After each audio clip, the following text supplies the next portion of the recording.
So mga sanggay, tapos na nga ba ang digmaan ng Amerika at Iran kasama ang Israel? Pag-usapan po natin ito dahil mayroon po tayong update dyan.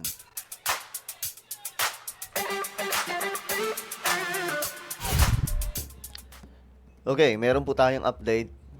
Pandaigdigang balita po tayo ngayon mga sanggay. Pag-usapan po natin ito kasi nag-uusap na daw po yung Amerika at Iran ngayon. Actually, kahapon po nag-start na po ang peace talks ng dalawang bansang ito. Nagdeklara nga po ng 2 weeks na tigil putukan po muna kasama po ang Israel at tututukan po muna mga sangkay itong pag-uusap nilang dalawa at naway magkaroon po ng magandang kakahinatnan sa pag-uusap na ito, sa negotiation. Anyway, bago tayo magsimula, sa mga hindi pa po dyan nakakapag-subscribe, makikita nyo po yung subscribe button sa baba ng video na to dito sa YouTube. I-click nyo lamang po yung subscribe, i-click ang bell, at i-click nyo po yung all. Sa mga nanonood naman po sa Facebook, i-follow nyo po yung ating Facebook page. Alright guys, so eto nga po ang nangyari. Ayon dito sa report, si Vice President Vance ang nanguna sa high-stakes peace talks between US and Iran. Ayan po, pinag-uusapan po nila ngayon. Ngayon, ano kaya ang mangyayari? At doon po ito, mga sangkay sa Pakistan. Tonight, Vice President J.D. Vance making history in a high-stakes face-to-face meeting with Iranian leaders. The highest-level talks ever between the U.S. and Iran's Islamic Republic. Joining the negotiations in the Pakistani capital of Islamabad, President Trump's special envoy, Steve Witkoff, and son-in-law, Jared Kushner. Representing Iran, the country's foreign minister and parliamentary speaker, leaders in Pakistan. Ano to, mga sangkay, mga high-ranking pala to talaga ng bansang Iran na nakikipag-usap po ngayon. Playing host to the trilateral in-person talks. President Trump tonight saying the negotiations are deep, but it's unclear what will come of them. Whether we make a deal or not makes no difference to me. Okay. Sabi ni Trump po, whether we make a deal or not makes no difference to me. So ano kaya ibig sabihin niya dito? Makes no difference to me. There's been tension over freeing the Strait of Hormuz from Iranian control. Iran has been charging ships to use the critical waterway crucial to the movement of oil and natural gas. Yan po yung mga ginawa ng Iran, no? Mga oil tanker na pinabagsak po ng Iran dyan sa Strait of Hormuz. Kaya ngayon, mga sangkay, actually ayaw na po ngang makialam ni Trump dito sa Strait of Hormuz kasi nga po, sabi pa nga po niya, wala naman dapat kami pakialam dyan eh. Kasi hindi naman namin kailangan ng Strait of Hormuz. Kami ang number 1 na nagpo-produce ng oil sa buong mundo. Hindi kami nakikinabang sa Strait of Hormuz na yan. Dapat nga daw, sabi ni Trump, kayo mga bansa like sa Europe, Asia, kayo dapat ang tumatrabaho dyan. Pero mga sangkay, kalaunan, bigla rin po niyang sinabi na buksan nyo ang Strait of Hormuz. O di kaya, kapag hindi nyo gagawin yan, mala-impyerno yung gagawin namin sa inyo. Tapos nagbigay pa ng 48 hours. Natakot din po talaga yung Iran sa warning na yun. Kasi sinabi pa po ni Trump na mabubura daw po yung sibilisasyon ng mga Persian na nasa loob ng Iran kapag nakipagmatigasan Then before umabot sa 48 hours, bigla pong nawala yung angas ng Iran. Wala na pong nagsasalita na hindi maganda yung nang-titrip sa Amerika. Kahit pa paano mga sangkay, no? Nagkaroon din po ng, kumbaga, naalog din po, nayanig din po yung Iran Pero ngayon mga sangkay, ito na, ang kailangan nilang mangyari dito sa peace talks na ito, kailangan mapag-usapan kung ano po yung mga deal nila dito para hindi na po umusad ang gera.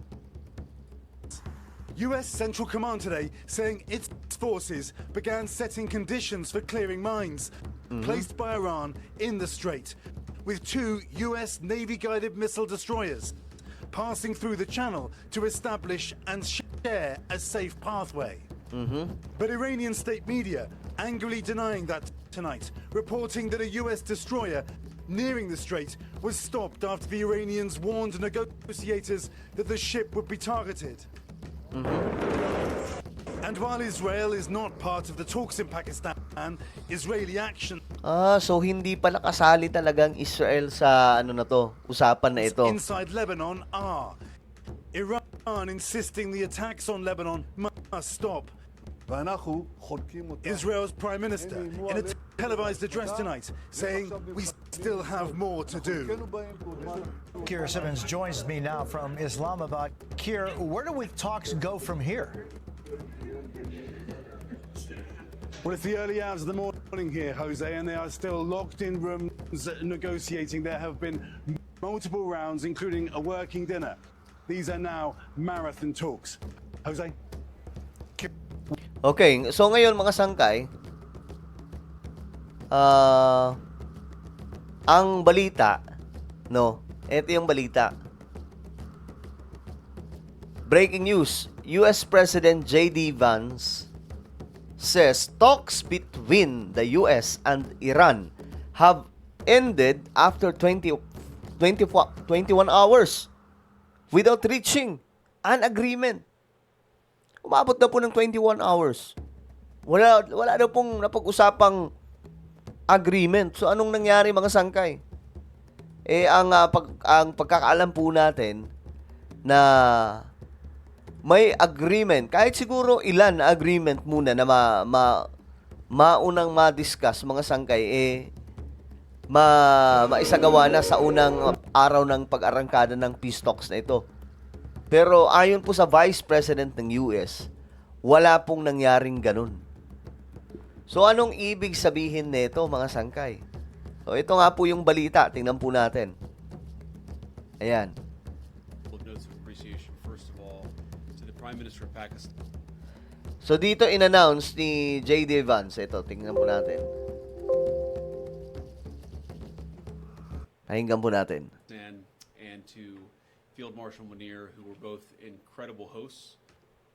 And whatever shortcomings in the negotiation, it wasn't because of the Pakistanis who did an amazing job and really tried to help us and the Iranians bridge the gap and get to a deal. We have been at it now for 21 hours, and we've had a number of substantive discussions with the Iranians. That's the good news. The bad news is that we have not reached an agreement. Ayun. Yan yung bad news. Hindi po nila nakuha talaga yung agreement. Ewan ko kung ilang araw to mga sangkay na gagawin. Pag-uusap, mukhang wala pa talaga mga sangkay na kukuha silang agreement dito or pinaka-deal. And I think that's bad news for Iran much more than it's bad news for the United States of America. So we go back to the United States having not come to an agreement. We've made very clear what our red lines are, what things we're willing to accommodate them on, and what things we're not willing to accommodate them on. And we've made that as clear as we possibly could. And they have chosen not to accept our terms. Nako po. Yun yung bad news. Mas pinili daw po ng Iran na hindi tanggapin kung ano po ang agreement na inilatag o deal na gusto mangyari ng Amerika. Yun yung bad news. Ngayon, ano kaya mangyayari? Tuloy ang digmaan. Nako. Questions? Yari.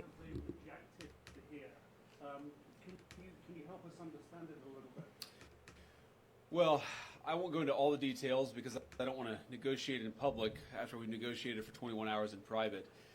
But the simple fact is that we need to see an affirmative commitment that they will not seek a nuclear weapon and they will not seek the tools that would enable them to quickly achieve a nuclear weapon. That is the core goal of the President of the United States, and that's what we've tried to achieve through these negotiations. Yun yung pinaka-goal na hindi sila gagawa na ng anumang nuclear weapons. Again, their nuclear program, such as it is, the enrichment facilities that they had before, they've been destroyed.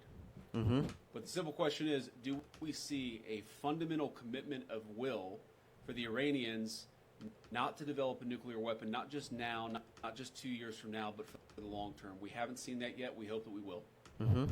Jen. Is there a framework on anything, and also if the Iranian frozen assets come up, and did you reach any conclusions on those frozen assets? We talked about all those issues, Jen, and we talked about a number of issues beyond that, and so certainly those things came up. But again, we just could not get to a situation where the Iranians were willing to accept our terms. I think that we were quite flexible. We were quite accommodating. The president told us, you need to come here in good faith and make your best effort to get a deal.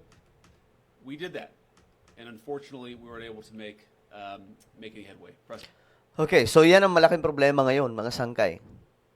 Pinadala daw po siya dyan ng US para may makuha sana na, kumbaga, maayos na kahihinatnan itong pag-uusap.